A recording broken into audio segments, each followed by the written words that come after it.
Hey, Bernardo. Hey, how are you, John? Hey, how you been? Good, yourself? Good. You got your camera there? Say it again. You got your camera on? Hammer. No, your camera. Your camera. Oh yes, my camera. Actually, I'm on the web meeting mode, so a webinar. So I can't just turn on my camera. I don't know why. Really? No. Well, you came in on the link, right? Yes, I came Okay. on the Are link. you on your computer or your hospital computer? I'm on my own computer. Well, you should be able to put your camera at the bottom of your screen. Is there a picture of video camera? No, I think it might be coming from yourself. Are you able to invite me to have my camera on? No, you don't have it connected. At the bottom of your screen, what do you see? What are the options you see? It says microphone, chat, raise hand, and Q&A. I think it's. I think that's the mode, the modality of the Zoom meeting. It's a web meeting or a webinar. No, it's not. This is a Zoom meeting. You took the link to come in, right? The regular link that I sent you, right? Yes. No, I click it on the Facebook. Okay, let me send you a link. Maybe it'll be better. Hold on. All right. I'll jump out of the meeting. I'll be right back. Yeah. Let me. I'm gonna send you another link. Hey, Marco. Hello, John. I'm trying to get Bernie in here. Yeah, Bernie, I'm gonna send it to your Facebook. Okay, the link. Okay.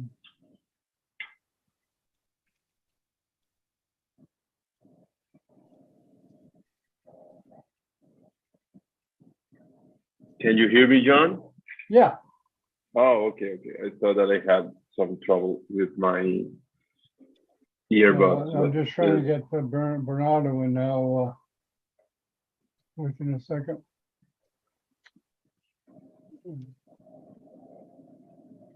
Okay.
Oh, it's on now.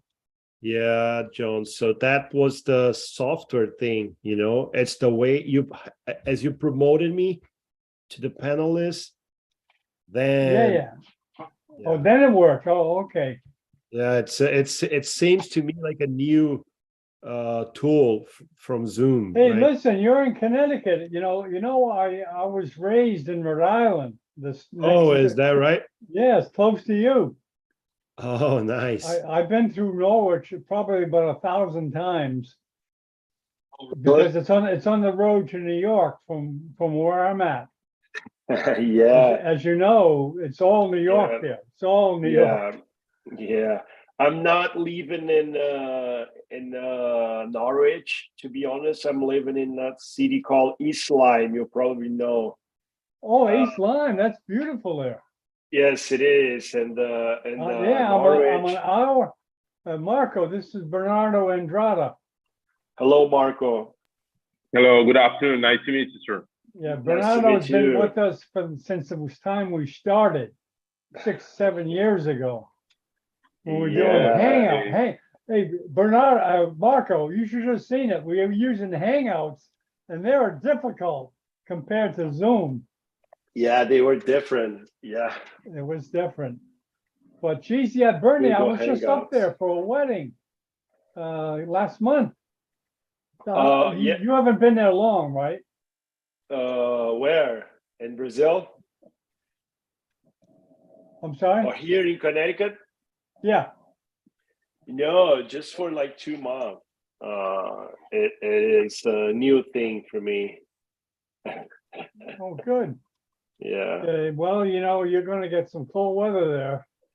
I know. I know. It's I'm not getting like ready it's for not like that. Arizona. I know. I know. Yeah, I'm getting mentally prepared for that. Well, you're going to spend most of your time in the hospital anyways. Oh, Well, I I don't know still if it gotta really drive matters. to the hospital.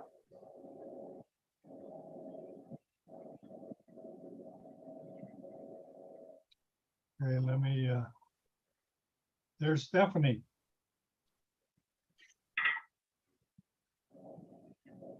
Right. Hi, Dr. Hey, John Bennett. Stephanie, it's good to see Great you. to see you again. It's good to Hi, see you. Dr. Barol. Nice to meet you, Dr. Bernardo. I'm very pleased and honored to be here in the same conference with you. I've followed your work and I'm very excited to learn about it so much. Thank you. Thank How are you. you, Thank Dr. you. Bennett? Good, How very has good. been your We're work? getting busy, man. Yeah. I saw that you have like a webinar every 2 days, and it Hey, was like, oh my God, we it's an need some intense help. job. We need some help for Stephanie. Yeah. If you Okay. wanna work, Yeah. we need some help because we're Okay. having a lot of Spanish webinars, a lot. Oh yeah, I saw the Someone one just wrote in. me today, Marco, from France, right? He's a Okay. neurovascular surgeon. He Oh, wants to okay. have one every week Oh my with God, it's going to be great. with his team. Okay. That's Okay. in France. Unfortunately, it's going to be in French, but that shows you what's happening. People Yeah. are coming. People are coming Yeah. now. So Yeah, because it's like an excellent platform that you have created through these years, and I think that everyone is realizing that, and it's the way that your platform reaches like all the continents, and I think they want to get there. I think that yeah, it's the way. yeah. People like to see from all over the world. Not Yeah. necessarily to watch it, but to say, "Oh well, I can't do it Yeah. now, but sometimes I'll do it." Yeah, because something amazing I like is that, for example, Dr. Takashi always comes in. Also, sometimes Dr. Abhidasha or another doctor, but they enjoy being here, and it's great. Yeah, and they'll stop by. We won't have too many today, but Okay. Bernie, I've been promoting Marco. I've been busy as hell, man. And I just got to this webinar yesterday as far as like promoting it and stuff. Okay. So I doubt it will have a lot of people, but that's okay. That's okay. Yeah. Honestly, John, I have to honestly Yeah. apologize to you because I have been slightly out lately. I've been crazily working Hey, work comes first. Yeah, Work comes it's first. demanding. It's demanding. However, that's not an excuse. I have to tell you that I'm going to give my 100% more to go back on board. I'm Well, telling you know what, Marco? It doesn't take a lot of time. It takes a little bit of attention, a little bit of time. Because if you just ask people, if most of them will say yes. If you just, take a few minutes, it doesn't have to be a lot of time. No, Well, it's true. It's true. you know how it is, Stephanie. Everyone you approach is not going to say yes. You have to approach a couple. Sorry. Yeah, it's like you can get to, for example, let's say 5 doctors and 5 of them will tell you no, but if you get like 20 doctors, at least one is going to say yes. So that's what we're reaching Yeah. for. Yeah, that's the average I get, between 5 and 10. I have to ask between 5 and 10. But I'll do that really quickly within 20 minutes. It's just setting that 20 minutes aside and managing time, because you got to learn to manage your time, man. Especially being in neurosurgery, right, Bernie? Yes, right. That's true. Well, Bernie, I've been with Bernie since he was in Brazil, and then Correct. then he was wondering whether he should go to Arizona, and then he did take the jump and went to Arizona for 2 years, right? It was for more. It's for almost 5 years. I Oh, lived wow. there. That was a long time. I lived in Tucson, and also I lived in Phoenix first, and then I moved to Tucson for my last year there. It was like a lovely city. I love Tucson. You like Tucson? There's not Oh, a lot of border problems and stuff. Yeah, they do have. It's the biggest city closest to the border, so you can imagine there are some problems there, of course. But I'm living in Rio de Janeiro, so nothing more crazy than Rio. Yeah, everybody knows about Rio. Yes. Everybody. Yeah. When I went to Tucson is chill compared to Rio, man. When I went to South America, everybody said, "Watch out for Rio. Watch out for Rio." As soon as I said I'm going to Rio, they said, "Watch out." Yeah, everybody. So yeah, I lived there for 30 years, for 3 decades of my life. So I mean, I love Arizona, to be honest with you. I miss it to be close to the beach, right? I mean, as you can imagine, I was raised in Rio, so we had like beach and basically summer all year, right? Even in the winter, we were still like doing going to the beach. But Arizona, you don't have beach, but you still have a nice weather most part of the year. You have mountains, you have outdoors. I mean, you have go camping, you can go hiking, you can do like outdoor activities. The desert is beautiful. Yeah. You have to get used to it, but once you start appreciating the desert, around Tucson especially, it's really awesome. Yeah, definitely. You have to adapt yourself. Even your body, it feels once you move to the desert, right? I mean, the air, it's so dry there. I mean, I had airways problems for like months until my body Most people go there because they have airway problem, because they have COPD. No, I mean, when I moved there, my first months, it was like coughing, having like being cold all the time. Oh, really? And I think it's because my airways were not like much used to this like air, to that humidity, to that like area, Mm-hmm. And also my body just like really learned how to work on this like weather, and then I stopped getting this. Yeah, I loved it there.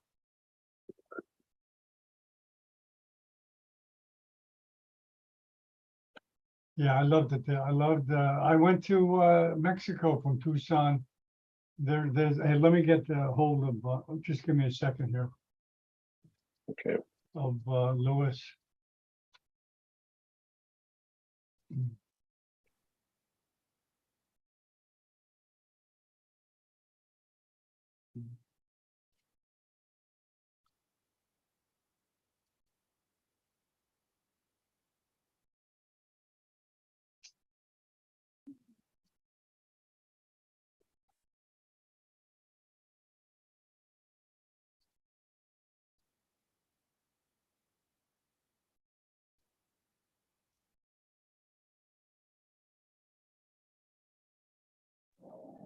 John Luis Miguel is here.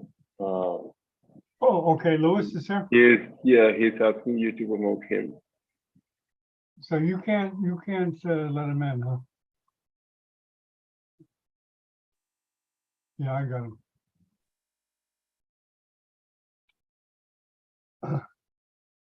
There's Louis.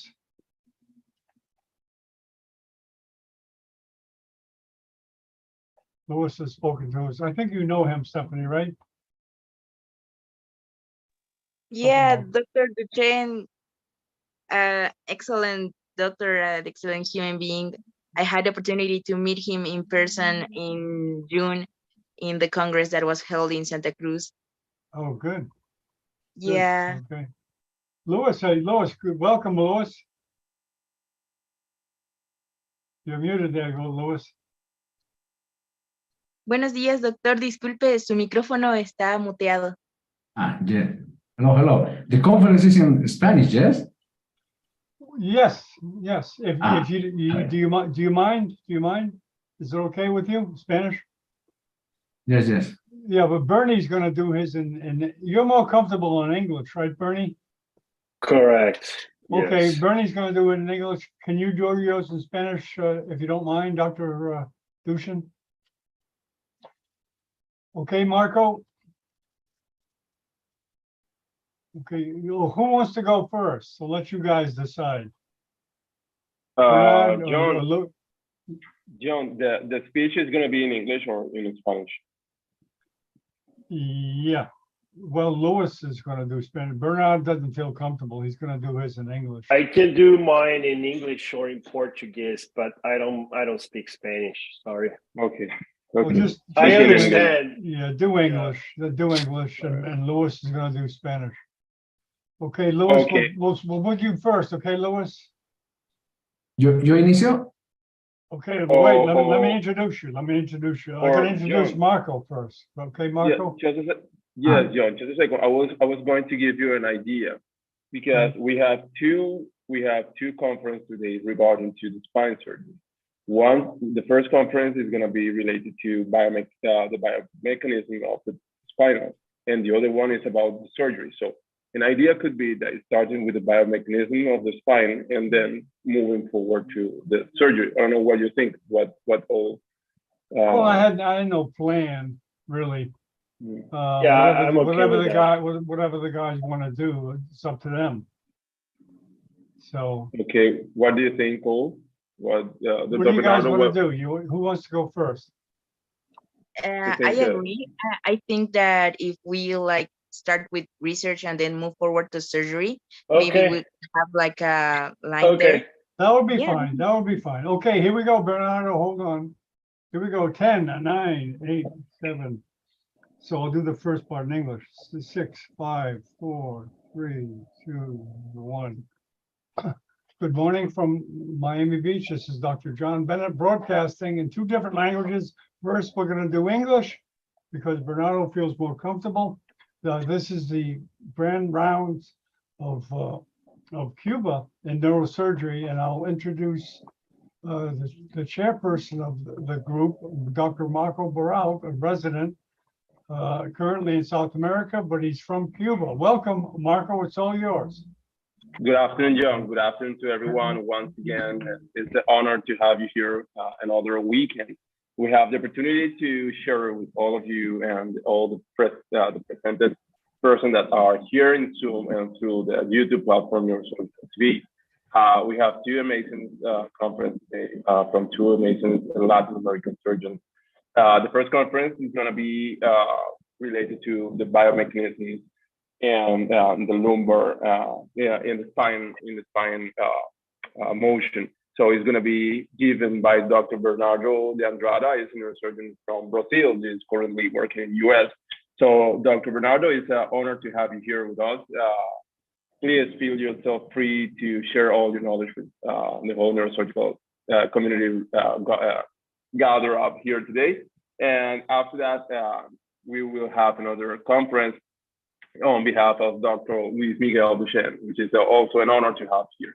So let's start with the first conference, Dr. Bernardo Andrada. Here you have the audience, and thank you again for the opportunity. All right. Oh, thank you very much, Marco, for having me.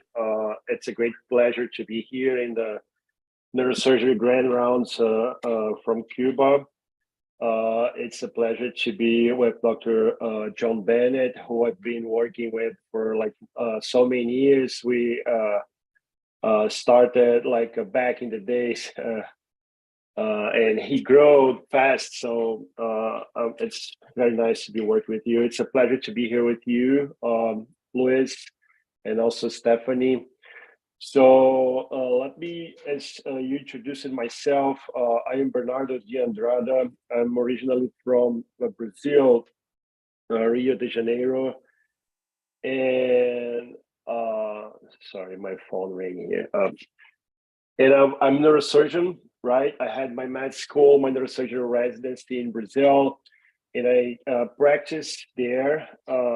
And I moved to US in 2017 to participate in a research laboratory about biomechanics of the spine. So today I will give you, it's just like an informal speech about what we can do in terms of research of the spine in a laboratory, right? I mean, so it's just to give you an idea.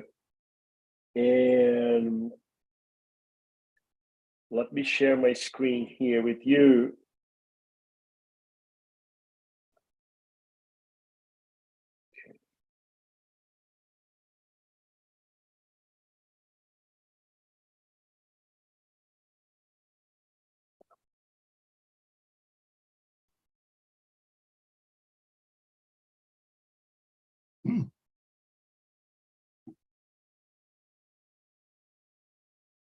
Okay, I have to change something here on my system. Okay.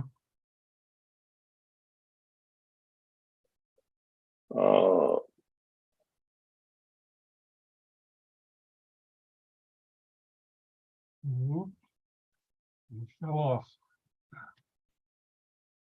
That was the wrong button. Yeah, I think that the buttons are quite Too close. together. Yeah. It looks like there was some kind of internet issue. Yeah, he's Well, coming when back you, again. when you work on a different computer, Yeah. stuff. Yes, this is quite often. This is quite Yeah. often. Then. Also, there has been an update on Zoom, so maybe Okay. there's something to do with that. Okay, Yeah, Bernie, so yeah, it's on. it's- You're back here. sharing now. You're Can sharing you now. see Yeah. my screen? Yes. Okay, so I'll start with this guy. This is a friend of mine from São Paulo, Brazil. And this is Dr. João Luis Pinheiro. He wrote these two books, Sagittal Balance of the Spine and Advanced Concepts in Lumbar Degenerative Disc Disease. And when I met him, I first started to develop interest about the biomechanics of the spine. So he presented me the articles. I never met personally this gentleman, Dr. Pierre Russoli, but Luis, my friend, he presented me his papers. He said, you got to read the papers from this professor, French, in France, and you will like get a better sense of understanding the biomechanics of the spine. And I all of a sudden, I downloaded all of these papers, and he did this study in a healthy European subjects in the 106 adult asymptomatic subjects. They didn't have any complaint. They were completely asymptomatic. He just picked these people in the street and did a radiograph to study the curvature of the spine, right? And Dr. Pinheiro Franco, he also introduced me Dr. Ivan Skopens, who is an anthropologist. He recently just passed away, but he is one of the discoverers of the Lucy, the skeleton. It's a hominid, right? So he studied the bipedalism, right?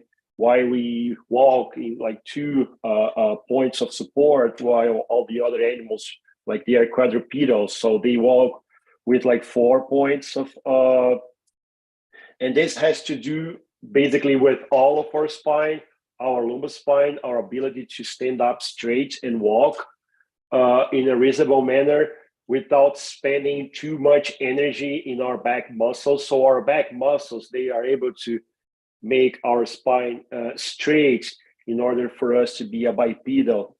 So this is where I started to raise my interest about the spine.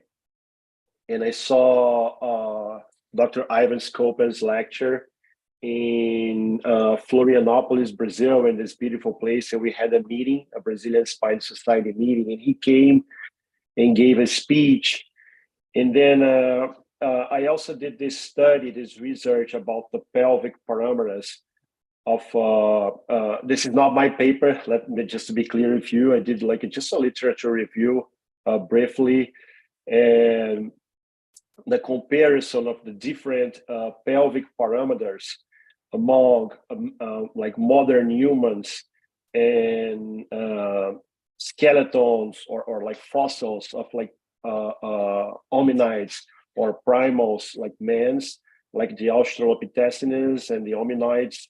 They have different pelvic incidence. They have like a much a lower pelvic incidence compared with the Homo sapiens.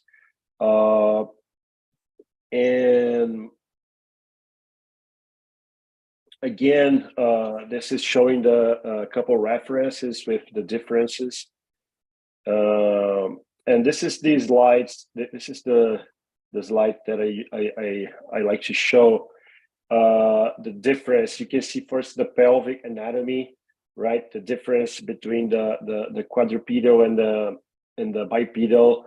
And in order these vectors, who are responsible for these vectors, right? I mean, for our body to equilibrate in a bipedal mode, right? So this is basic, our muscles, our spine, our pelvis, all this, the muscles, basically, they will help with these vectors downward, where these vectors upward will be the apex of the lumbar spine, the pelvics, and the knees.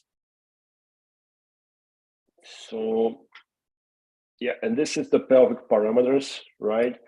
Which we have been studying recently, and it's been used with like frequency in spine surgery, because now you can basically study these numbers, the pelvic incidence. This is this angle where you have this line between the femoral head. This is the femoral head connecting with the mid sacrum, and with this line in the right angle crossing the sacral end plate. So you have the pelvic incidence, which we call like PI, and the sacral slope and the pelvic tilt are these other two different angles. And you have this mathematical formula here where the sacral slope plus the pelvic tilt will be equal to the pelvic incidence. So this has been using commonly and for the spine surgery, where you can establish like targets for correction, like of your lumbar lordosis. For example, if you want to restore a certain amount of angles, like 15 degrees or 20 degrees, you will use these numbers as your reference. So the spine surgery evolved a lot on this last like 10 years or 15 or 20 years, where you have like more elders and undergoing spine surgery, and also where you have people who had fusion in the past, like 10 years ago, they had like spinal fusions, and they now, for some reason, the spinal fusion failed. So the spine surgery now is evolving to where we are seeking to look for like a specific point of balance or equilibrium, where you can have these forces acting as most physiological as possible. So then I also would like to show this this imaging here. This is the successive opposing curvatures, right, of the spine. So you have the SS, which is the sacral slope here on the bottom, which is one of the pelvic parameters that I showed you in the previous slide. And it will reflect the lower part of the lordotic curvature of the spine, which is the beta angle, right? And this will also, from that formula, based on the total lumbar lordosis, you can also obtain the angle alpha 1, which should mirror the angle alpha 2, which is the lower part of the thoracic kyphosis. So in that manner, this is kind of an ideal spinal balance. And this is just like based on the Russell-Lee studies, how the spinal equilibrium should look like. And let me also show to you this other imaging here. And this is supposedly how the forces would act, another diagram with a different forces representation, where the G is the gravitational force and M is the muscle. So the muscles here, I would say basically mostly the psoas muscle, right? Where you could control here the lumbar lordosis with the psoas muscles and control the M variable of this physical formula, and CF would be the contact force. And here CF, the contact force would be gravity plus muscle. So with that being said, when you have a disrupt of this anatomy or of this harmonious equilibrium here of cervical curvature, thoracic and lumbar curvature, for any reason, when you have like a arthritis or a fracture, or when you have like a tumor and you have to do a surgery where you resect like a piece of bone that will affect the structure of the spine, you need the spinal fusion, right? For let's say preserve the stability or for restore the stability of the spine. And the optimal way to do that, we still don't know, despite of all of the research we do.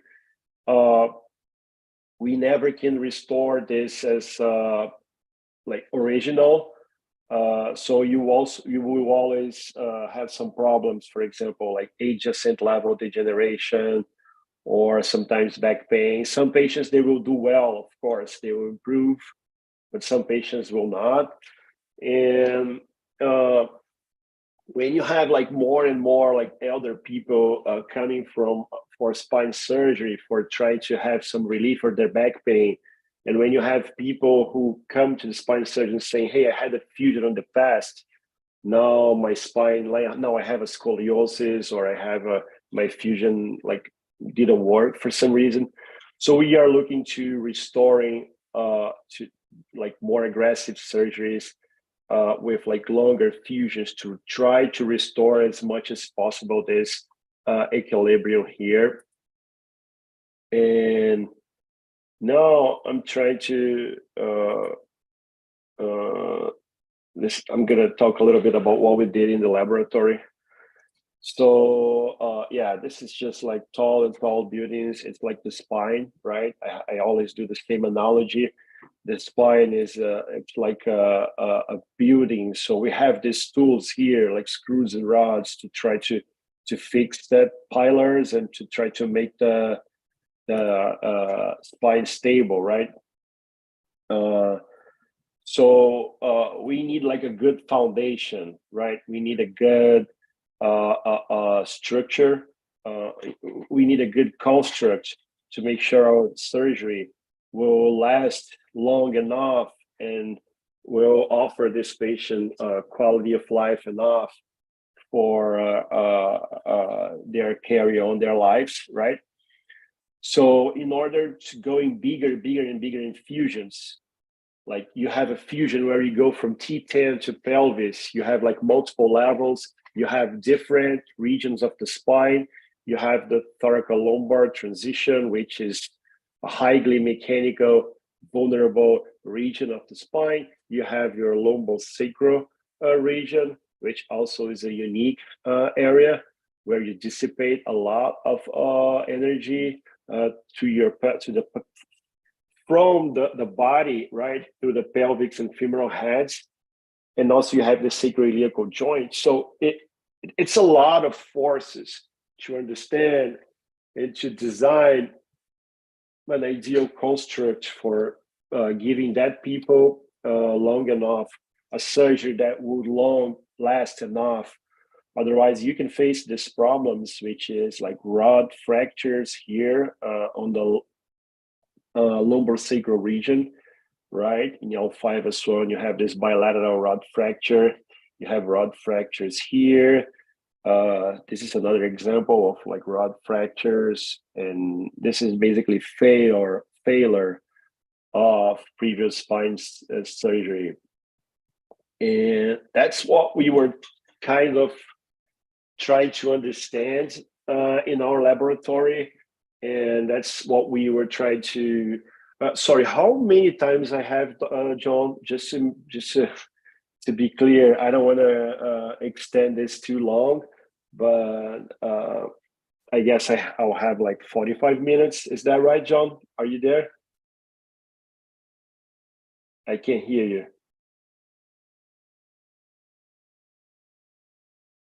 Hey, John. Yeah, I'm sorry, Bernie. Yeah, you can take as long as you want.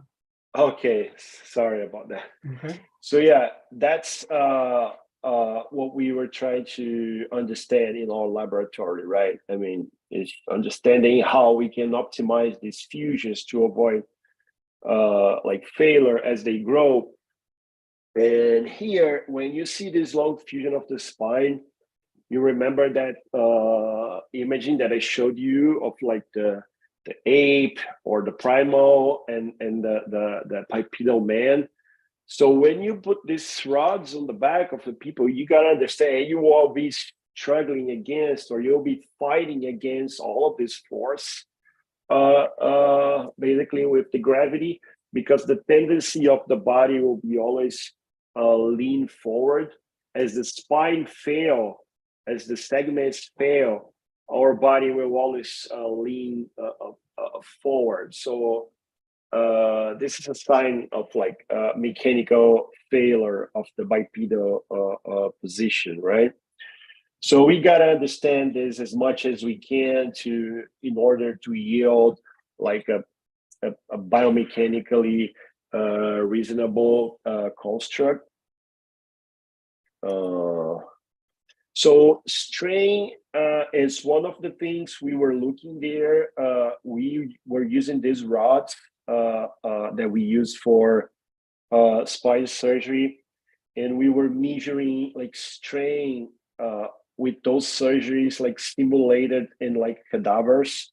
So strain is when you have like a beam or a metal that you apply a force, like a bending force So the surface of the metal will distort, or will have like what they call like elastic displace. So on the concavity, you have this surface compressing or shrinking, while in the convexity, this surface will stretch, right, or increase. And when this force it's like removed, or when you like pause this force, this will restore the normal position. So this is the elastic region, right, of the metal. And after you cross the yield point where you see in the graph, then you won't restore the original position of the metal anymore until you reach the failure point where this metal will break or will fracture. So this is basically our facility there. I did this research at the Barrow Neurological Institute, and just for disclosure purposes, I no longer work there. I have a good relationship with the people there, and my old mentor is my personal friend. He's the director of this laboratory. It's Dr. Brian Kelly. He's an amazing mentor, an amazing scientist, and he is the man who is responsible for this laboratory work. So here in the left, you have this these freezers. We have like cadaveric specimens where we had this like dissection table where we use it to perform cadaveric dissections or like surgeries in the cadavers. And we use it to instrument or simulate these long fusions in the cadaver, and then we bring the specimen to this frame here on the left side picture, where this is a robotic apparatus which is able to apply forces in the different directions, different modalities of force, coupled forces, bending moments, compression, all sorts of like different loads that you can imagine. It can apply. This is a engineering, like it's something that was engineering really well. The person who designed that was Dr. Kelly. And okay, let's move forward. These are the loads that we can usually try to see or identificate in the rods. Basically, more compression and tension, strain, shear, and torsion forces. They are kind of harder for us to calculate or to record, right? But with the compression and tension records, you can, using like mathematical formulas, try to infer the level of like stress that these rods can hold like in the back, right? And based on that, we can try to compare different spinal fusions, different materials, different designs, and then see what is more susceptible for failure or not. This is the cadaver dissected. Those like wires attached, it's for track the motion. So we also use range of motion as one of our parameters to say if that spine is stable or not, as well as to use these strain gauges here, which are those wires connected in the rods to measure or to calculate the quote stress on the rod, right? Basically, that's pretty much it. Those are kind of just examples. Oops, sorry. Those are kind of just like examples of like papers that we published. I'm not going to go deeper in more details about this paper because this is too much data. This is too much number. They are published. Whoever have like interest in reading those papers or taking a look or checking those numbers, I mean, I'm happy to send you can contact me directly, and I have to share these papers. But those is just example. We basically we studied A-leaf, we studied T-leaf, we studied lumbosacral region, we studied sacroiliacal joints, we studied rod constructs with multiple rods or not with multiple rods. So we did all sorts of comparisons. We compared types of connectors. It's interesting to it's nice to say that we worked along with the spine industry, which means this is a market where they have like so many companies interested in this research. So yeah, I'm not going to go over these numbers. This is not the purpose. And we also studied like osteotomies, like PSOs or ACRs, which is like anterior column realignment. And basically that's it. I also want to show, like this is our specimens. This is cadaver spines where we use it to do different, as you can see, there are different modalities of like rods, constructs. And finally, the last study that I just got published in the Journal of Neurosurgery Spine of this month, October 2022. And it's about this technology, which is called DIC, which is a set of cameras that can basically connected with a software can calculate the stress or can tell us the stress generating this heat map in the spine or in on the specimen or in the metal, can tell us the degree of stress that this is undergoing. This is just an example. This is our frame applying load to the spine. This is a cadaveric spine, and here you have the rods in the back, right? And this is the disc, the intervertebral disc, where you can see the heat map with these numbers that we will later plot in graphs and statistical like calculations. We will try to generate like conclusions. This is the team that I use it to work. Those are like amazing people who I miss a lot. Now I just started like a new position, and despite I miss that people, I'm very excited with my new job. I'm now living here in Connecticut with the Iron Neuroscience Institute group. So basically that's my talk for today.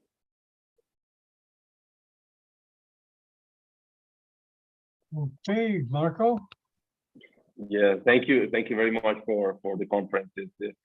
This tells a lot about the need that today the neurosurgical community needs to take into account all this new evidence regarding to the importance of the segment motion and the whole biomechanism in the spine, which is very important. And I want to thank Dr. Bernard about the conference he just gave us now. I would like to open now to the panel to see if anyone wants to do any question or would like to make any comment.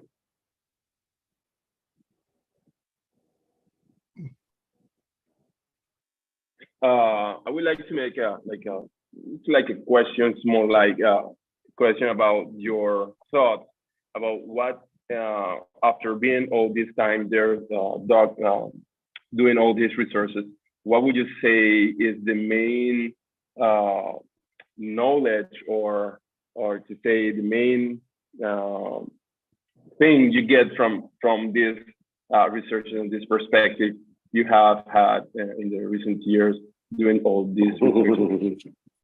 Well, just like philosophically speaking, right? As much you study, more you realize that you know nothing, right? So I think the huge learning for me from these years in the laboratory and like working with cadavers, working with like peoples with different backgrounds, but especially like engineers, I just learned the complexity of the spine and the complexity of us being stood up and walking. And sometimes when you see a patient in the office and the first question that they will ask you is, "Doctor, am I gonna walk again?" Right? And then you can take how important is for a person to like be independent or being functional, of like being his independence is like walking. And I'm not talking about only like people who has like a spinal cord injury or paraplegics. I'm talking about people who suffer from like chronic back pain. They theoretically they are able to walk, but they can't do that in a reasonable manner because they are restriction or not. But anyway, what I learned is that we have like still like a huge way to go to understand that biomechanics. We are still far away from being like optimal in terms of like what we offer to our patients, right? I mean, we are doing this surgery, and some patients they are very happy. They go home. They are like they are good, but as any spine surgeon knows, some of these patients, they will come back to you and they will not be happy, they will be in pain, they will require sometimes another intervention. And I mean, as we understand more and as we develop more our spine surgery, we want to do less procedure but more effectively in terms of that they will last more for the patient. That way the patient will not require further and further and further operations. And in that manner, we could potentially even like save money from the system, having this patient returning to work earlier, or more important, have them happy.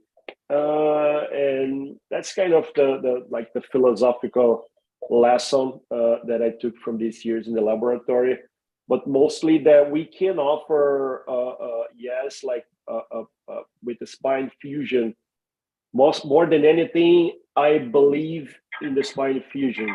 I think they can help patients to restore stability of their spine. They can help patients to get relief from back pain. But we still need to develop that. We still need to keep researching and develop more and more the way we do that, because I think we can still improve. So would you say with all these advances in the recent years regarding to the biomechanisms of the spine and biophysics, that what can be done in a patient with the chronic pain, with the chronic lumbar pain, to say in a certain way, could be manageable more with surgery, fusion, with screws and rods, more than maybe treat the patient conservatively? I don't know if I have the right answer for the question, because well, what I see is I don't want to looks like I'm a aggressive surgical indicator, because I'm not. I mean, I try to have the patients exhausting all the modalities of like conservative treatments, But what I think it's the solutions, the surgical solutions, they are evolving and they are more present. The information is more available. Now more patients, they are looking for us and seeing the spine fusion as a potential solution for their pain. Because in the past, and I started working with neurosurgery like 15 years ago in Brazil, and we usually, like, there were spines and there were patients that I used to look and say, sorry, we can't offer anything to you. You are too advanced. Unfortunately, you will have to live the rest of your life with back pain and like crippled or whatever, because there's no way we can fix your spine. And now I know that some of these patients, they could have been treated if we were like nowadays with these tools that I'm talking about, and with this, like, more than anything, this knowledge that we are kind of trying to develop or try to understand more. I think some of those patients, they could have been treated and they could have been happier. I think the spine surgery evolved, right? But also, as anything in our life, this has a side effect, right? So you see more patients also with spine fusions that didn't come so well, the result, or they had like problems. They had to come back to the operating room 4, 5, 6 times. And you see like rod fractures and patients getting overall not happy with like having that choice of having a spine surgery in the past. So it's still like a very controversial area where you still have a long way to go. But what I can say is, especially here in the United States, but also in Brazil and in other countries, this is coming more and more. The patient who has like a spinal problem, they won't simply accept that they will live in pain for the rest of their life.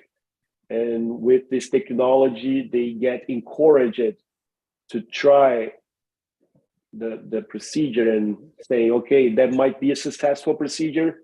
I'm not necessarily going to be paralyzed or spine fusion used to have a really bad reputation, right? But I don't know. I feel like things might be changing or not. No, honestly, it's a very challenging subject, this one, about the spinal biophysics and biomechanism, regarding to which one would be the best treatment modality to treat the lumbar conditions. Yeah, and listen, just one more thing. When I'm saying all of this research that I just showed to you and this spine fusions that I'm talking about, I'm talking more specifically about deformity surgeries. Of course, we have like the small spinal fusions, the single level, which they are here for like long time. But now we are seeing more and more patients going to like long spinal fusions for like correcting like a scoliosis, or you remember the grandma like that was like walking like this with a cane. Now she's maybe interested, you know what I mean, and having like her back straight and not having to wear a cane anymore, and that's kind of where things are heading toward, I think. Thanks for having me, by the way. Yeah. No, thank you very much. It's a great honor to have you here with this amazing lecture today. Yeah, it's a very interesting topic, because that's something that we should take into account every step of the way you decide to do a surgery in a patient with a spinal disease. It's not just to take it as simple. There are many things that we need to be taken into account, need to be taken into consideration to do a surgery. Yes. Because I think that's one of the main reasons what the failure of spine surgery happens once you don't take into account all this specific consideration, and then is what all the mistakes come after. Yes, and Yeah, and whenever we talk about like spine surgery, it's evolving. Spine surgery is like we are doing more and more spine surgery. We are doing more and more screws. Okay, that's true. But in the other hand, we are seeing now a lot of these concepts of like spine wellness, which means prevention, right? As anything in medicine right now, you want to prevent, right? More than ever, we are talking about prevention. And when we talk about prevention, we are also seeing a lot of these spine wellness centers like coming along, physical therapy centers, and information, especially people who work about like ergonomics of like positioning their computers, positioning their neck when a smartphone, and whatever. But I mean, we also want, we want to offer the spine surgery if they need, but we want to more than anything prevent them from having to have the first spine surgery, you know. Fully agree with you, Dr. Andrada. Thank you very much for having me this afternoon. My pleasure. And we will Thanks, Bernie. Thanks, Bernie. We will And enjoy to have you back again. Okay, Marco, es tiempo cambia a español. Sí, exacto. Nada, ahora continuamos con otra charla, otra excelente conferencia a cargo del doctor Luis Miguel Duchenne. Doctor, buenas tardes, un placer tenerlo con nosotros acá, con los Ground Rounds de Cuba. Considere esta su plataforma también. Es toda suya la tarde y para nosotros es un honor poder escucharlo. Que además es un tema extremadamente interesante y que también tiene muchas aristas por donde cortar. Adelante, doctor. Muchísimas gracias. Cuando me hablaron de que íbamos a tener esta oportunidad de Cuba, imaginé que iba a ser todo en español, así que dije, sí, voy a estar en mi área. Pero bueno, hay que internacionalizarse. Yo tengo que mejorar mi speaking, pero vamos a intentar utilizar literatura en inglés, que es lo que tenemos que aprender. Entiendo que este espacio fundamentalmente tiene el objetivo de llegar a gente, primero que quiere avanzar hacia ser neurocirujanos o gente en formación, y por eso vamos a hablar de un tema desde un punto de vista un poquito más básico. El anterior colega realmente ha mostrado una experiencia extraordinaria, muy difícil de copiar.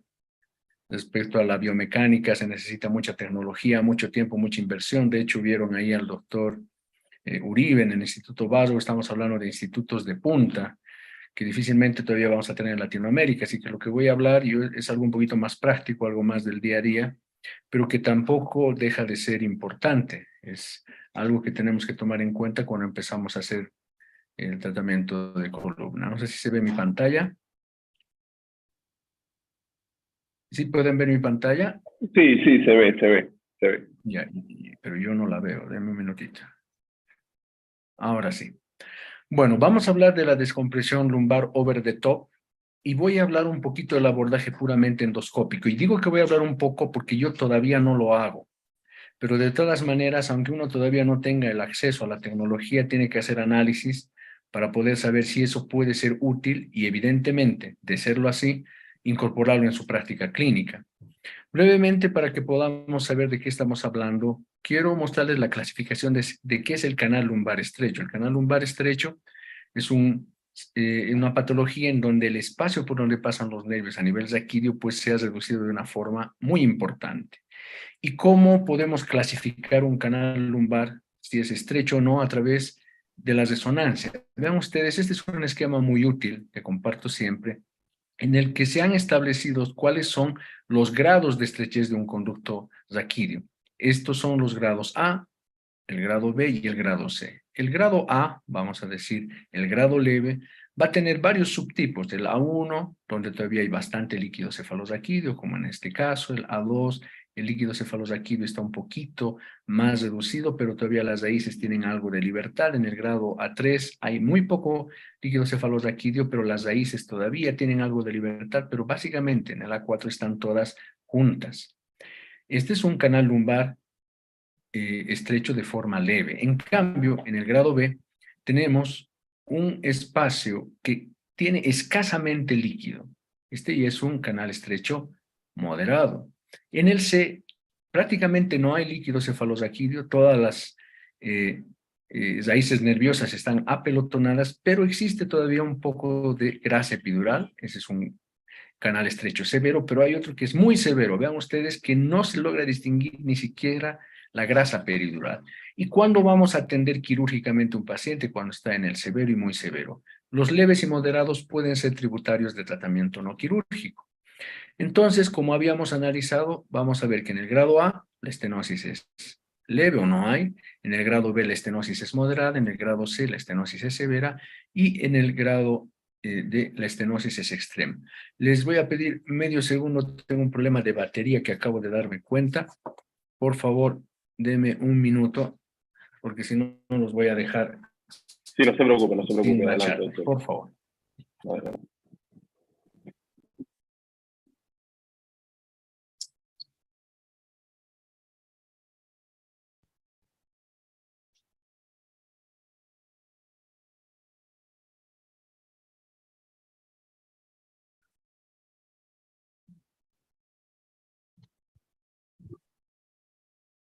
Bueno, ahora sí, disculpen, es que tuve que cambiar de computador porque había una pequeña falla. Pero les decía, cuando hablamos del grado A, son tributarios de tratamiento clínico conservador y estamos hablando de cirugía en pacientes que tienen una estrechez severa y una estenosis extrema, que son muy sintomáticos. Mucho se ha hablado de la literatura respecto a cuándo se tiene que operar y no operar, y ustedes pueden ver que hay incluso artículos en New England Journal of Medicine y otros como Spine y revistas de ese nombre, y van a ver que en estos grados que acabamos de decir, severo y extremo, necesariamente tenemos que acudir al tratamiento quirúrgico. Pero algo importante que hay que recordar en la historia es que en un inicio, la técnica quirúrgica de preferencia era la laminectomía, es decir, sacar las láminas y dejar al paciente liberado, pero sin ninguna fijación. Y algo importante que se encontró en varios estudios, cito solo uno, es que el grado de durotomía incidental era del 10%, 1.6% con fístula, complicaciones vean casi el 6% y una tasa de reoperación casi del 15% a los 3 años y medio. Y necesidad de fusión posterior casi el 10%. Estamos hablando de números que no son adecuados y por lo tanto esta técnica, por supuesto, se nota que trajo varios problemas. ¿Y cuál es el problema?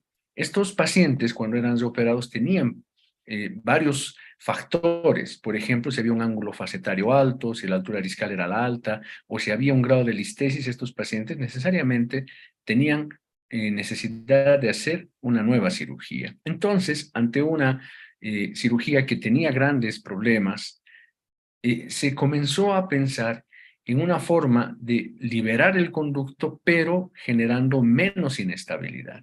Y es de ahí que empezamos con la microdescompresión over the top, que se ha publicado por primera vez, vean ustedes, en 95.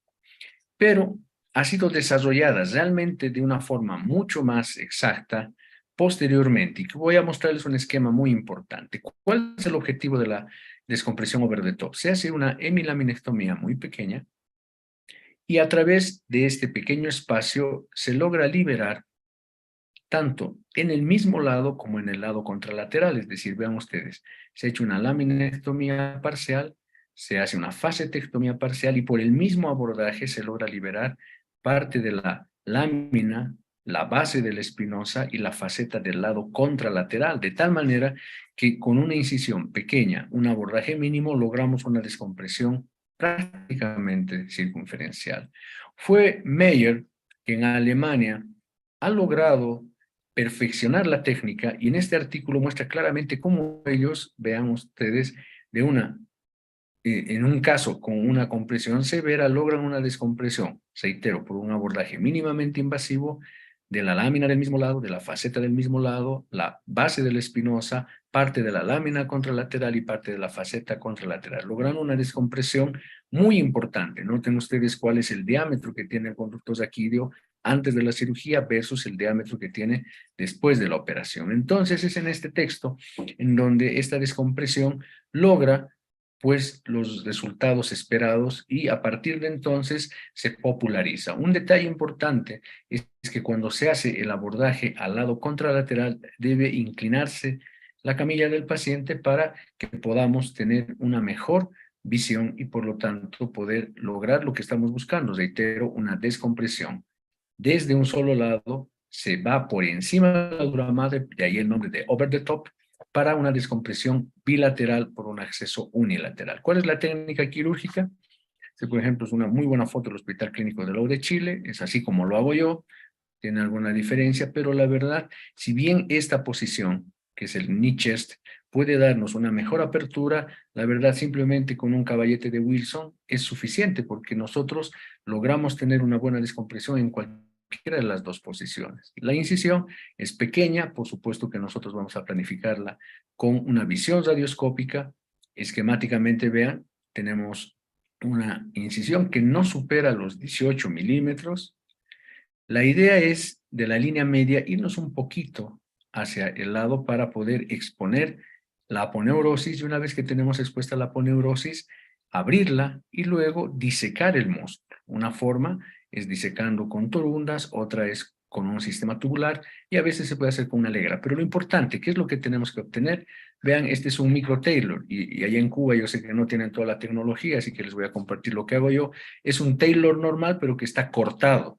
Lo he llevado al tornero y lo han cortado. Este Taylor tiene 18 milímetros de ancho, y por lo tanto, con esta pequeña ventana, yo pongo unos cuantos puntos en piel para poder observar bien, tenemos el abordaje que nos permite llegar a estas hemiláminas, al espacio que nos permite hacer la descompresión over the top. Una vez que nosotros exponemos el hueso, lo drilamos y finalmente tenemos acceso al ligamento amarillo, el cual también se abre y nos permite terminar la exposición, y nosotros podemos ver claramente el conducto daquilio con la dura madre y con la raíz nerviosa que corresponde al mismo lado. Entonces, básicamente lo que hemos hecho es un fresado de la lámina superior, de la lámina inferior, y hemos expuesto el espacio dural, y vean ustedes, aquí se ve el conducto daquilio. En mi experiencia, básicamente solamente hace falta el drilado de la parte inferior de la lámina superior al espacio al que estamos nosotros enfrentándonos, que generalmente es el E4 o el E5.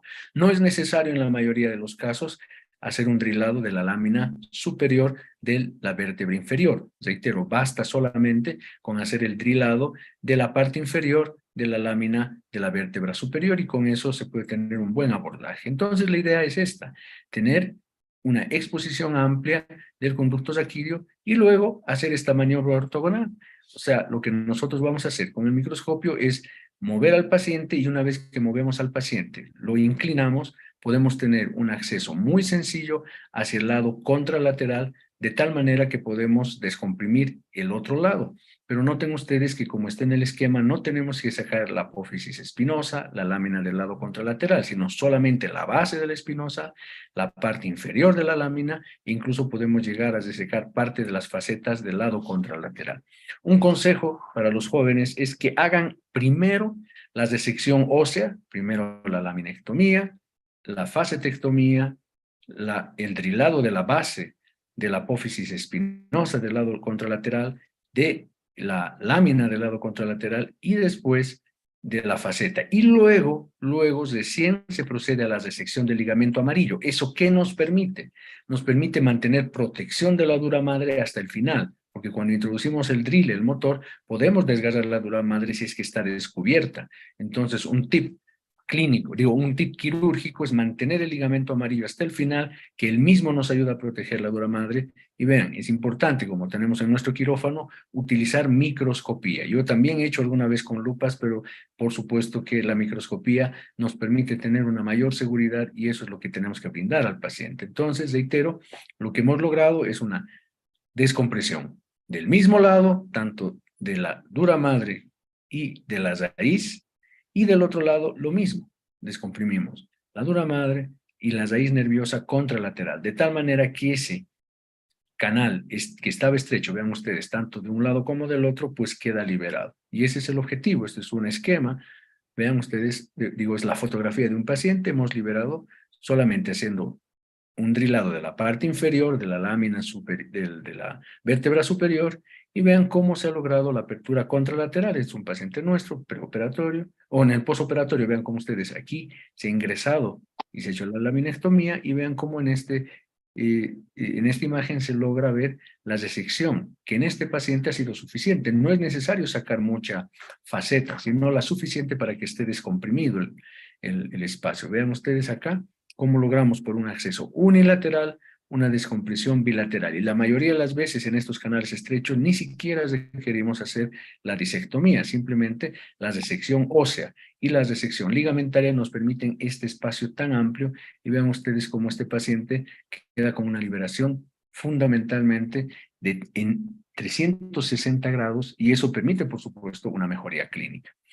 ¿Pueden haber complicaciones? Por supuesto que sí, no hay técnica quirúrgica sin complicaciones, puede haber una lesión nerviosa, lesión del caudequino, del cono medular. Esto es extremadamente raro si uno trabaja con delicadeza, con cotonoides, con un buen microscopio. Por supuesto, si hay esas lesiones puede haber intestino y vejiga neurogénicas.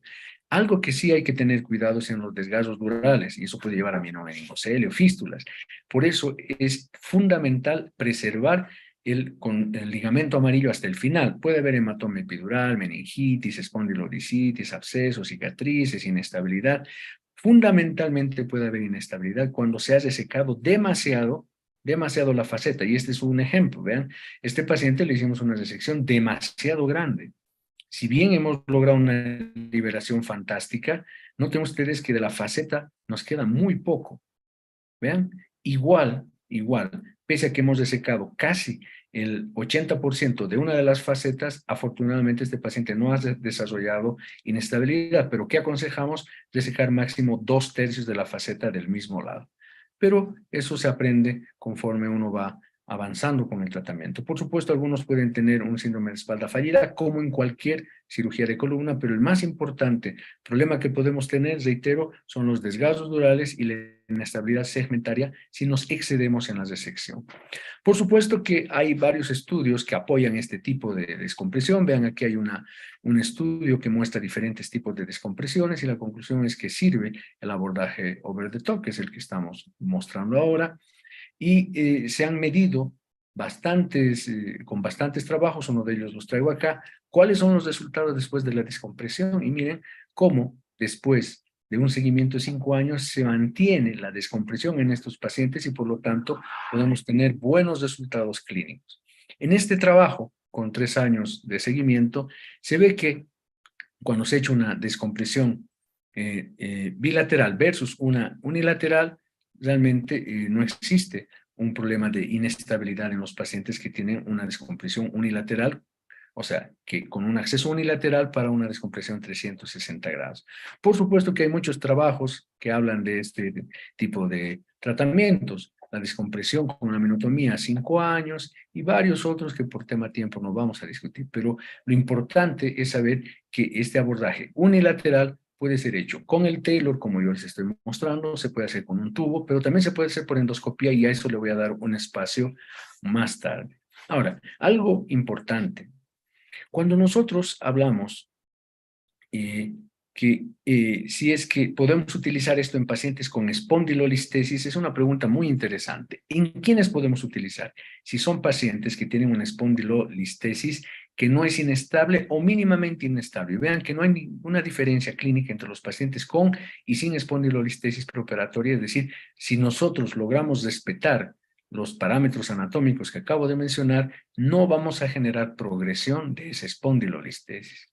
Vean ustedes, acá tenemos algunos casos, siempre hay que hacer radiografías dinámicas, eso es muy importante.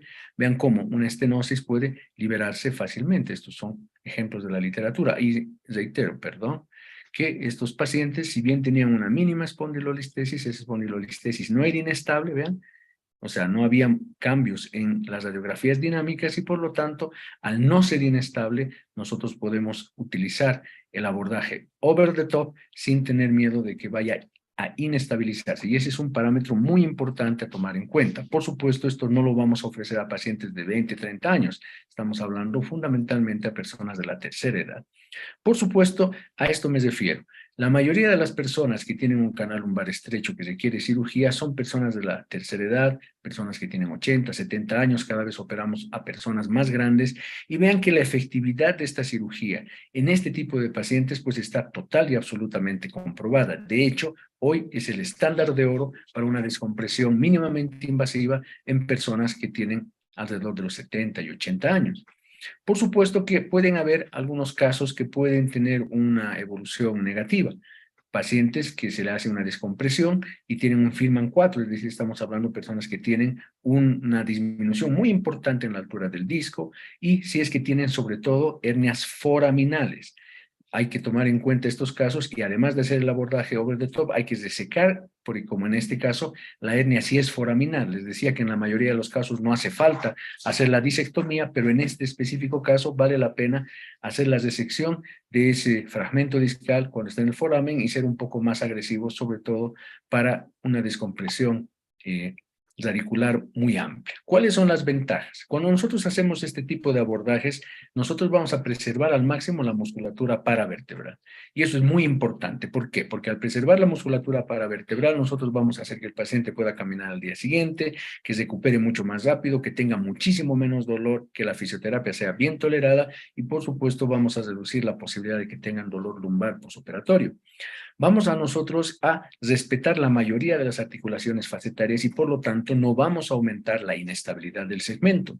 El disco intervertebral, les decía, la mayoría de las veces no necesitamos moverlo, tocarlo y por lo tanto no vamos a agregar una movilidad relacionada por la manipulación del disco intervertebral. Y por supuesto, mientras menos nosotros disequemos el músculo, tenemos mayor preservación de su inervación y por lo tanto menor hipotrofia muscular, menor dolor postoperatorio. El sangrado es mínimo.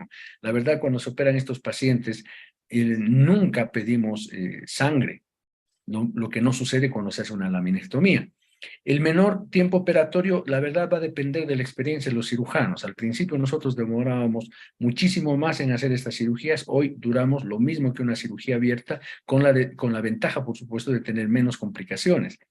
Y por supuesto, al haber una incisión menor, una manipulación menor, el riesgo de infecciones es muchísimo, muchísimo menor. La verdad, no hemos tenido necesidad de hacer limpiezas quirúrgicas ni otro tipo de elementos en estos pacientes porque no tienen infecciones con frecuencia.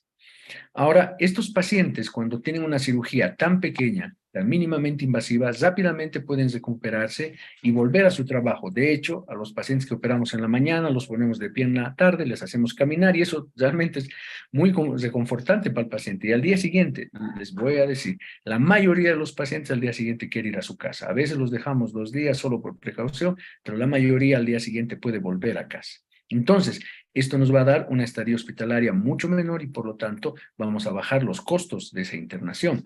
Como había dicho, no vamos a producir inestabilidad segmentaria, es de elección en las personas de la tercera edad y por supuesto, si nosotros no desestabilizamos a ese paciente, no generamos la necesidad de poner tornillos, no hacemos una manipulación muy grande, vamos a tener un menor riesgo de enfermedad del segmento adyacente, que es otra de las patologías que frecuentemente se presenta si hacemos, por ejemplo, una fijación con tornillos y eso no es algo que esperamos. Por supuesto, como cualquier procedimiento tiene desventajas, requiere un buen sistema de iluminación, reitero, siempre utilicen microscopio. El instrumental especializado tampoco es tan complejo, la verdad. Muchos han pregonado hacer la cirugía tubular, que es muy elegante, tiene algunos elementos que son difíciles de conseguir, pero nosotros con un micro Taylor, como les he mostrado, y un material básico de microcirugía, que en cualquier hospital que haga neurocirugía van a encontrar, se puede hacer. Y por supuesto, como cualquier tipo de procedimiento, requiere una curva de aprendizaje. Es útil para quienes están empezando en este tipo de procedimientos asistir a varias cirugías, ser el ayudante muchas veces hasta que uno tome confianza, sepa la posibilidad de tener un manejo adecuado del instrumental, del manejo del microscopio, que cualquier neurocirujano en general lo tiene. Entonces, básicamente, estamos hablando, ¿cuándo vamos a utilizar? En estenosis degenerativa estable o con una listesis estable grado 1. Son personas que son adultas mayores, ¿pueden ser pacientes con osteoporosis? Claro que sí. Nosotros vamos a resecar un poquito del hueso, pero no vamos a generar mayor inestabilidad. En ellos podemos hacer. Y se puede hacer también en canal lumbar estrecho multisegmentario. Claro que sí. Yo hago una descompresión en el lado izquierdo acá, en el lado derecho aquí, en el lado izquierdo acá, en el lado derecho en el otro nivel, de tal manera que estos pacientes van a poder tener una descompresión en diferentes sitios para disminuir lo que tememos que es el riesgo de inestabilidad. Y vean, siempre en pacientes que no tengan una inestabilidad muy importante. Es un paciente ideal para un abordaje over the top multisegmentario. ¿Cuándo no vamos a indicar estos casos? Reitero, cuando hay una estenosis degenerativa inestable. Este es un caso muy inestable y yo no le haría una descompresión over the top. Pacientes jóvenes con alta demanda física. Me ha tocado algún paciente que me ha pedido, doctor, yo he visto que usted hace este tipo de tratamiento. ¿A qué se dedica? ¿Ah? You're ¿Todo always bien? driving around. Bueno, seguimos entonces, perdón. Entonces, son pacientes con alta demanda física. Where you Ellos going? intentamos no hacerles. Pacientes que tengan comorbilidades muy importantes, con insuficiencia respiratoria grave, angina de pecho inestable, hipertensión arterial severa. Pero la verdad, en este tipo de When pacientes, you gonna be cuando se home? controle, nosotros podemos tener buenos resultados, ya que es una cirugía mínimamente invasiva. Voy a hablar brevemente de la endoscopía. Yo no la hago y estoy con mucha intención de hacerle Okay, let me unos finish this entrenamientos, como webcast. todavía no I'll give tengo you, el Kurt, entrenamiento. I'll give you a call after this webcast. John, se escucha muy fuerte lo que hablas. ¿Continúa o About me half detengo? hour. Bueno, voy a seguir. Entonces, hoy es muy importante saber que la endoscopía ha tomado un papel y un rol fundamental en la cirugía, en la cirugía del canal estrecho lumbar. Por supuesto que los principios son exactamente los mismos. Varios aparatos se han diseñado para tener la misma posibilidad de tratamiento que el abordaje que hemos mencionado antes. Entonces, hoy existen muchos trabajos, aquí traigo el de mi amigo, el doctor Javier Quillo Olvera, que muestran que la endoscopía puede tener exactamente los mismos resultados que una cirugía microscópica, puede ser por un abordaje uniportal o por un abordaje biportal. Entonces, se han visto ya cada vez estudios que dicen que los resultados clínicos son exactamente iguales, incluso en estudios randomizados y teniendo, vean ustedes, los mismos resultados desde el punto de vista imagenológico. Entonces, estamos hablando de que la posibilidad de hacer una cirugía endoscópica, pues es algo importante. Es un estudio que ha hecho una comparación entre un abordaje uniportal full endoscópico interlaminar para un tratamiento de este tipo. Y por supuesto, ellos han encontrado muy buenos resultados. Entonces, otra posibilidad también podría ser el abordaje translaminar. El translaminar va no por el acceso laminar clásico que hemos mostrado, sino a través del foramen. Y por supuesto, en algunos pacientes se ha logrado que el resultado clínico pues sea bueno. Fundamentalmente en quienes, les decía, hay un grupo de pacientes en donde este tipo de abordaje over the top va mal y es cuando tienen una hernia foraminal. En estos casos, la verdad, la endoscopía transforaminal tiene una ventaja respecto al abordaje que les mostré. Entonces, vean que si es que van a intentar hacer abordajes endoscópicos, pues vean que tiene buenos resultados en este tipo de pacientes. La literatura, por supuesto, en los últimos 10 años ha crecido de forma exponencial y podemos decir que es una buena alternativa que valdría la pena utilizar. Entonces, podemos utilizar el abordaje translaminar y también el abordaje transforaminal. Incluso en otros casos se puede hacer también un abordaje combinado como en este interespinoso. Entonces, básicamente lo que yo concluyo de mi investigación es que en la endoscopía espinal tiene como ventajas igual menor pérdida de sangre, menor disección muscular, una mejor conservación de estructuras estabilizadoras posteriores, una menor necesidad de medicación narcótica, es decir, menos analgésicos, la movilidad es inmediata en el postoperatorio y puede hacerse incluso el paciente bajo anestesia local o anestesia raquídea, no anestesia general. Desventajas, por supuesto, este tipo de técnicas requieren más tiempo en la cirugía. Ese es un problema que todavía no se ha resuelto. Tienen una larga curva de aprendizaje. No es lo mismo aprender un abordaje over the top cuando uno es cirujano microscópico que aprender endoscopía. Si uno no está formado en endoscopía, nos cuesta más tiempo y cuando se intenta hacer este tipo de abordajes, hay que tener siempre la ayuda de un cirujano con mucha experiencia, de tal manera que esto es un poquito la desventaja de la endoscopía, fundamentalmente en el tiempo de tener una buena curva de aprendizaje. Y otro problema, el costo de la tecnología. La verdad, la endoscopía, cuando es específicamente para columna, tiene un costo muy alto. Sin embargo, en los abordajes biportales se utiliza un endoscopio de artroscopía, por ejemplo, y el material normal. Así que esto del costo depende de cuál es el material que tengamos disponible en nuestros centros. Antes de despedirme, yo quiero agradecer, como siempre hago, a mis maestros. Yo he tenido formación en Brasil con el doctor Massini, también con los doctores Vialle, en Chile con el doctor Babor, que me ayudó a perfeccionar esta técnica, y algunas pasantías también como en la clínica alemana, de tal manera que de esa manera puedo tener un poquito de experiencia en lo que les estoy mencionando. Les agradezco, ojalá algún día puedan venir por Uyuni. Este es un grupo en el cual, vean ustedes, he tenido el privilegio de tener al doctor Edward Benzel, conocido por todos ustedes, y muchos colegas, como el doctor Kiki Turel y otros de Latinoamérica. Pero lo importante es que vengan a conocer mi país. Muchísimas gracias, no sé si tienen dudas, no sé qué les pareció ver sus...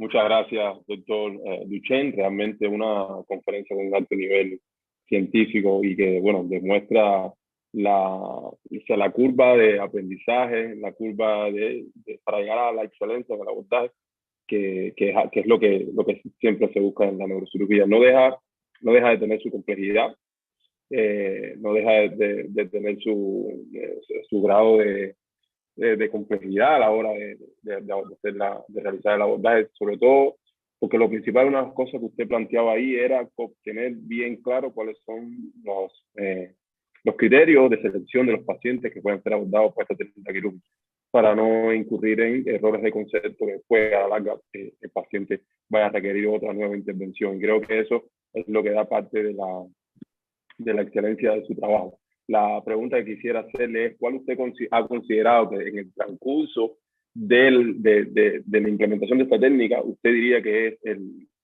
que ha sido lo más complejo a la hora de desarrollar la técnica para usted en su experiencia personal? Mire, como le decía, afortunadamente yo soy microcirujano, y si bien yo intenté hacer este tipo de procedimientos, el mayor miedo, y eso lo tengo que decir con claridad, es que cuando utilicemos el drill, hagamos el desgazo dural.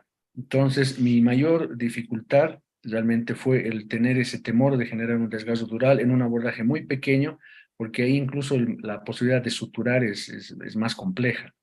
Sin embargo, el entrenamiento que tuve realmente con el doctor Babor, porque él hace esto diariamente, me ha logrado permitir tener seguridad, y eso es muy importante. O sea, creo que el mayor miedo que tiene un cirujano cuando enfrenta una técnica nueva es generar complicaciones en el paciente, y precisamente por eso tenemos que hacer los talleres cadavéricos y viajar con las personas que tengan experiencia, y eso es muy importante. Yo tengo la fortuna de haber conocido diferentes técnicas y escuelas en Brasil, como acabo de mencionar, en Chile, y también, bueno, un tiempo en México, no lo he mencionado, está también en México, y básicamente creo que el temor siempre es de las complicaciones, y cuando uno ya domina el manejo del drill, que no es tan complicado, ¿no? Nosotros hacemos base de cráneo, así que hacemos del lado de la clinoides al lado de un aneurisma, eso es algo que hacemos de forma habitual, pero en columna, por lo menos en mi experiencia, yo tenía todavía un poco de miedo hasta que fui a entrenarme muchísimo, viendo muchos casos, y la verdad ahora no es que sea fácil, no hay ninguna cirugía fácil, pero tengo mucho menos temor, tengo más seguridad, y la verdad ese tip de dejar el ligamento amarillo hasta el final me ha permitido tener, la verdad, muy pocas complicaciones. Cirujano que no tiene complicaciones o es mentiroso o no opera. Y evidentemente yo he tenido en este abordaje un caso de una fístula, lo he podido resolver, pero me pasó, o sea, es algo que puede acontecer. Entonces de ahí la necesidad de entrenarse. Creo que el visitar, reitero, a los colegas que tienen mucha experiencia es fundamental para que uno tenga la seguridad suficiente. Muchas gracias. Tenemos también al doctor Noé Carrillo, desde México. Si quiere hacer algún comentario, doctor Noé. ¿Se encuentra acá? Hola, Marco, un saludo, sí, John, buenas. un saludo, Marco Baral. Buenas tardes, un saludo, doctor Duchenne Rodríguez. Solamente extender mis felicitaciones al doctor Duchenne por su magnífica charla, sus puntos importantes sobre la cirugía de columna microscópica. Y pues no, una felicitación y saludos desde la Ciudad de México. Siempre es un gusto estar con ustedes aquí en los Gran Rounds de Cuba. Muchas gracias, Noé. Muchas gracias, Noé. Y nada, doctor, totalmente de acuerdo con usted. yo tuve la oportunidad de hacer un entrenamiento de neurocirugía pediátrica con excelentes colegas neurocirujanos cubanos, y nosotros, con mi mejor amigo neurocirujano cubano excelente, el doctor Adrián, nosotros hacíamos en pacientes pediátricos, hacíamos abordajes interlaminares mínimamente invasivos para la enfermedad del filo terminal. Y nosotros hacíamos igual, abordajes interlaminares bien pequeños, con sesiones bien pequeñas. Empleábamos prácticamente el mismo concepto del abordaje over the top, rotando al paciente. Y la verdad que se hace complejo al principio, toda técnica, como usted decía al principio, siempre trae sus temores a la hora de las complicaciones, pero lo único que hace que uno pueda avanzar es la persistencia. Y bueno, al final también, o sea, siempre y cuando se tenga bien en cuenta los conceptos claros y la forma en la que se va a hacer, en la que se van a hacer las técnicas, cuando se cumplen los objetivos. Y bueno, esto es lo que usted nos ha traído hoy, y la verdad que tiene un gran impacto, porque además parte ya de la evolución típica de la neurocirugía, que va de las restricciones amplias que se hacían con las laminotomías, las laminoplastias, la técnica maxularia, que decía también como una aparente forma de mantener la estabilidad de la columna, hasta estas técnicas mínimamente invasivas, y que son capaces de abordar múltiples espacios. O sea, que no es solamente monosegmentario, sino que se pueden hacer también multisegmentales. Agradecerle al doctor Luis Miguel Duchen, si hay alguien más que quiera hacer alguna otra pregunta. Hay una pregunta en el chat, y es el doctor Miguel Lozano, que, bueno, dice: frente a un médico con gran experiencia en el abordaje tubular, ¿recomienda mantener la misma o seguir su entrenamiento en ampliar técnica endoscópica y brindar esta opción a sus pacientes? Y precisamente, porque, o sea, les explico, yo hago microcirugía, es lo que hago. Endoscopía es la moda, hoy está de moda, la verdad. La endoscopía espinal se ha disparado en los últimos 10 años de una forma exponencial, como ninguna técnica en la historia de la cirugía de columna. De hecho, yo ya he hecho 3 entrenamientos cadavéricos, he hecho en Miami, en Estados Unidos, y no lo he incorporado todavía porque no tengo los equipos, pero algo importante, si uno tiene una técnica que domina, tiene que mantenerla. Sin embargo, la literatura y la experiencia de varios colegas, he mencionado al doctor Quillo, solamente para dar un nombre, nos están demostrando que la endoscopía está ganando muchísimo espacio. Hay una discusión entre neurocirujanos y ortopedistas, y esto es muy claro. Los ortopedistas tienen gran experiencia en la artroscopía de rodilla, de hombro, de cadera, y por lo tanto a ellos les interesa mucho desarrollar la endoscopía porque es su área. Los neurocirujanos hemos estado muy reacios a la endoscopía, la verdad, hasta hace unos años, hasta que la hemos visto en vivo, hemos visto sus resultados. Entonces, ¿qué yo le diría? Si uno tiene una buena técnica, tiene que mantenerla, pero nunca hay que estar cerrado a las cosas nuevas. ¿Me entienden? Yo me formé como cirujano, neurocirujano abierto, yo hice laminectomías, hice fusiones durante muchos años. Y los resultados, pues, son llamativos. Hay muchas complicaciones, hay comorbilidad, es muy costoso poner los tornillos.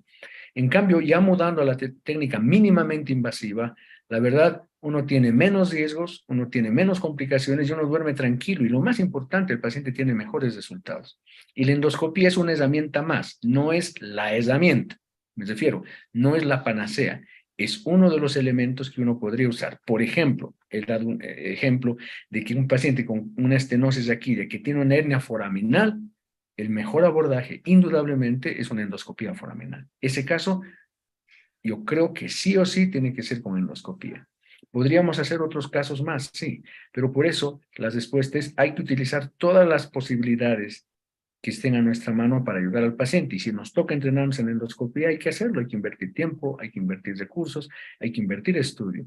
Y ese es mi siguiente paso. Yo estoy seguro de que varios pacientes míos se van a beneficiar de endoscopía, pero no a todos les voy a hacer endoscopía. Voy a seleccionar un paciente para endoscopía, el otro paciente para un abordaje over the top, el otro de repente requerirá pues una fijación. Entonces, nosotros como especialistas tenemos que brindar al paciente todas las posibilidades, de la A a la Z, desde solamente hacerle tratamiento médico, hacerle un bloqueo, hacerle una nucleoplastia con ozono y plasmas y con plaquetas, hacerle una endoscopía, una microdescompresión, una cirugía amplia 360 grados, con corrección de deformidad. Es decir, nosotros tenemos que tener la posibilidad de brindarle todo en cuanto sea posible. Y el paciente, la verdad, va a tomar la decisión respecto a cómo nosotros le planteemos las posibilidades quirúrgicas, y mi concepto es básico: hay que mandarle, o más bien hacer lo que el paciente necesita y no solo lo que uno sabe. Si mi paciente va a necesitar endoscopía, pues tengo que entrenarme en endoscopía. Así que creo que tenemos que tomar todos los recursos posibles para los mejores resultados. Muchas gracias, doctor. Totalmente de acuerdo con el comentario. ¿Alguien más que quiera hacer alguna pregunta, alguna intervención? John, ¿hay alguna pregunta en el chat? No he visto. Ya, creo que no, Déjame, creo que no hay déjame ver, más. déjame ver. Tenemos al doctor Gimnel Cerrado, que quiere hacer alguna Sí. intervención. Sí, muchas gracias, muy amable, doctor. Adelante. No, primero que todo, pues felicitar al doctor Duchenne por su excelente presentación. Y no es fácil a veces en estos tiempos hacer este tipo de conferencias, por lo que usted mismo acaba de mencionar. Estamos en el boom de la endoscopia, estamos en el boom de la cirugía mínimamente invasiva, ¿no? Y la gente joven, por supuesto, pues es muy proclive a realizar todo lo nuevo, y eso está bien, porque las cosas muchas veces hay que cambiarlas.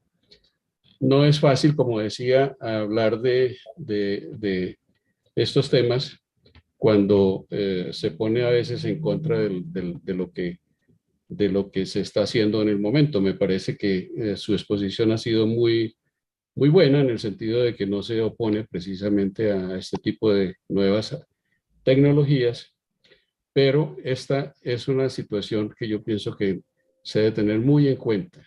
No puede uno caer muy fácilmente en estar haciendo lo que a veces no es mejor de lo que se está haciendo. Yo llevo muchísimos años haciendo estos procedimientos, obviamente de pronto con incisiones un poco más grandes, pero pienso que esta es una gran alternativa para los pacientes que, como usted lo decía, son pacientes de la tercera edad o con patologías premórbidas que hacen que uno precisamente debe tener en cuenta esas cosas y poner las cosas muy claras en una balanza. Cuando uno se ha encontrado con todas estas patologías, todas estas estenosis, las fibrosis, a veces pacientes que ya han sido operados inclusive, se da con alguna frecuencia, que pues no se les escogió de pronto ni se les hizo el procedimiento adecuado. Entonces, le cuesta a uno mucho poder aceptar o poder creer que hacer un procedimiento mínimamente invasivo donde se colocan de pronto expansores que hacen que se aumente el foramen o se disminuya esa compresión a nivel de los recesos laterales, a nivel de las articulaciones. A uno le cuesta mucho trabajo aceptar eso porque uno no lo ve, uno sabe, cuando ha andado por ahí, sabe perfectamente que eso puede que se logre en algunos casos sencillos, pero no en los casos graves. Cuando uno va a movilizar estas articulaciones es difícil poder uno hacer una ampliación suficiente. Y yo pienso que debe uno ir más allá, no solamente lo de la parte ósea, sino también llegar hasta el mismo nervio.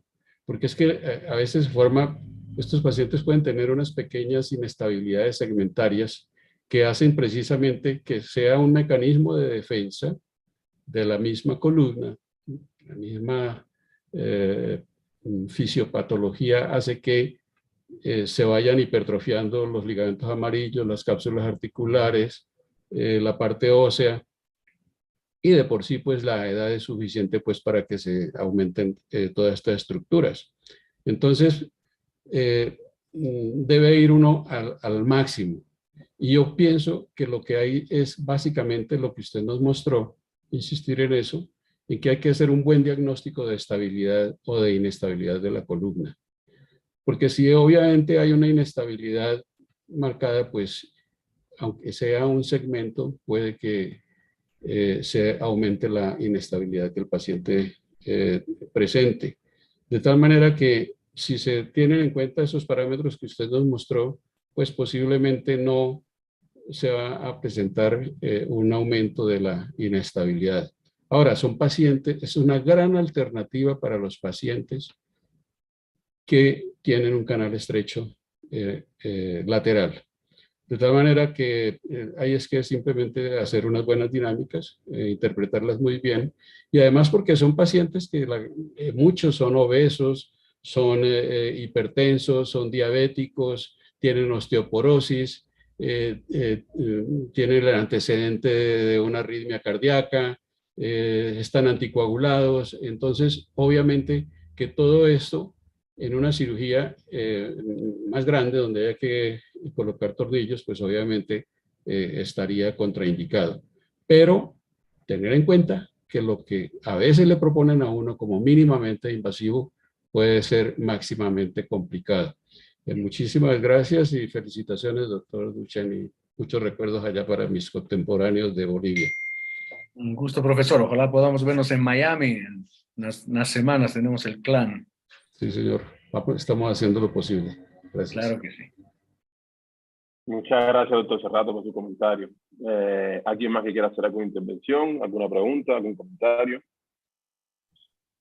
Creo que ha sido una sesión bien productiva y creo que, bueno, ha sido bien amplio el debate y los intercambios. Creo que han quedado bien establecidos los criterios que se han traído hoy. Agradecerle al doctor Andrada, al doctor Luis Miguel Duchen, agradecerles a todos, agradecerle a la plataforma Neurosurgical TV, agradecerle a John por la oportunidad una vez más de este domingo. Creo que ha sido bien productivo y esperamos poderlos tener por acá nuevamente. ¿Algo que quieras decir, John? Ok, muchas gracias, Marco. Y Luis, para el segundo tiempo, gracias. Su charla es excelente cada vez. Y también Bernardo, no sé si fue.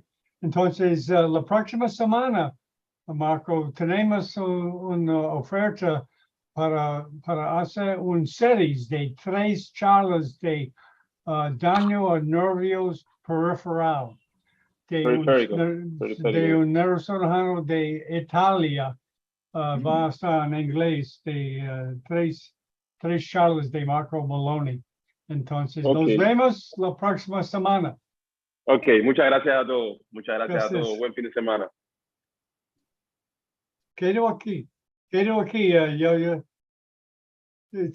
Tú haces mucho para la organización de Flank, ¿verdad, Luis? Sí, sí, estoy trabajando terriblemente. Pero hemos Sí, logrado. muchas charlas, ¿eh? Sí, columna es lo que más hay. Tengo Okay. casi 70 expositores. Wow, entonces, invasiva mínima, la mayoría. Sí, sí. La mayoría es mínimo invasivo. Ok. Si quiere hacer más, podemos hacer más. ¿Cuándo vas a Miami? ¿La próxima semana? No, yo la siguiente semana estoy en Paraguay. Tenemos un curso cadavérico con la Sociedad Paraguaya de Columna. Okay. Vuelvo y luego a la semana me voy a Miami. El 17 salgo, llego el 18. Okay. Creo que vuelvo el 29 o el 30. Ahora voy a ver eso. Okay. ¿Tú vas a ir al clan? Yo estoy trabajando, estoy cerquita. Tal vez yo voy a ver personas como Hani Bolanos. Hello, Hani, es un neurocirujano residente de Nicaragua. Hay un grupo de Nicaragua veniendo y yo quería encontrarlo. Hani, ¿tú estás allá para decir hola a Luis? Tal vez no está. ¿Alguien quiere decir hola a Luis? Creo que No, está allá. No ya se sé, fueron. Stephanie, tú conoces Stephanie, yo creo. Claro, Stephanie, sí. Sí, bien conocido. A Stephanie ya la Aquí está conocen. Hani. Hani Hola, está en Nicaragua. estoy de guardia. Ah, ¿es residente Mucho de gusto. Nicaragua? Sí, soy residente de 5º año de neurocirugía. Ah, qué bueno. ¿Pero va a ir al clan? Sí, eso pretendo. Ya, perfecto. Yo voy a estar en el área de columna y hay sorpresas, ¿ah? Así que Tú quienes vas a van a dar columna, lectura, ¿verdad, Luis? Tú vas a sí, dar lectura. sí, voy a dar varias. Voy a dar, bueno, vamos a tener charlas. Mire, desde el domingo tenemos 3 cursos precongreso con el Comité de Columna de la Federación Mundial de Neurocirugía, con la SIGMI, Sociedad Interamericana de Cirugía Mínimamente Invasiva, con la SILACO, Sociedad Latinoamericana de Columna, y dentro del Congreso tenemos con el EUMIS, que es la Sociedad Europea de Mínima Invasión en Columna. Ujú. Fuera de eso tenemos charlas lunes, martes, miércoles y jueves de columna. Incluso ok. hay tanto de columna que hay 2 simposios periféricos, uno de tumores el domingo, perdón, y el lunes hay uno de solamente utilización de células en columna. O sea, hablando Ok. de... o sea, Muy bien. está muy bonito. Columna va a estar muy bueno y creo que voy a dar una charla extra sobre manejo de la lesión dural incidental que va a auspiciar una empresa. Y Ok. quienes vayan ahí van a llevarse algo de recuerdo. Así que vengan a columna, va a estar muy lindo. Ok. Tenemos un bien. buen viaje. Tal vez voy a verlo. Sí, sí. Vénganse y John, me buscas, o sea, yo quiero que me busques allá, tengo un obsequio para ti, ¿sí? Que tenemos que vernos. Ok.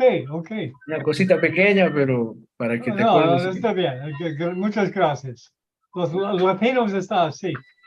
Sí, Muchos tienen que estar todos los galitos latinos. y todo. Muy bueno. Ok. Nos vemos. Un gusto.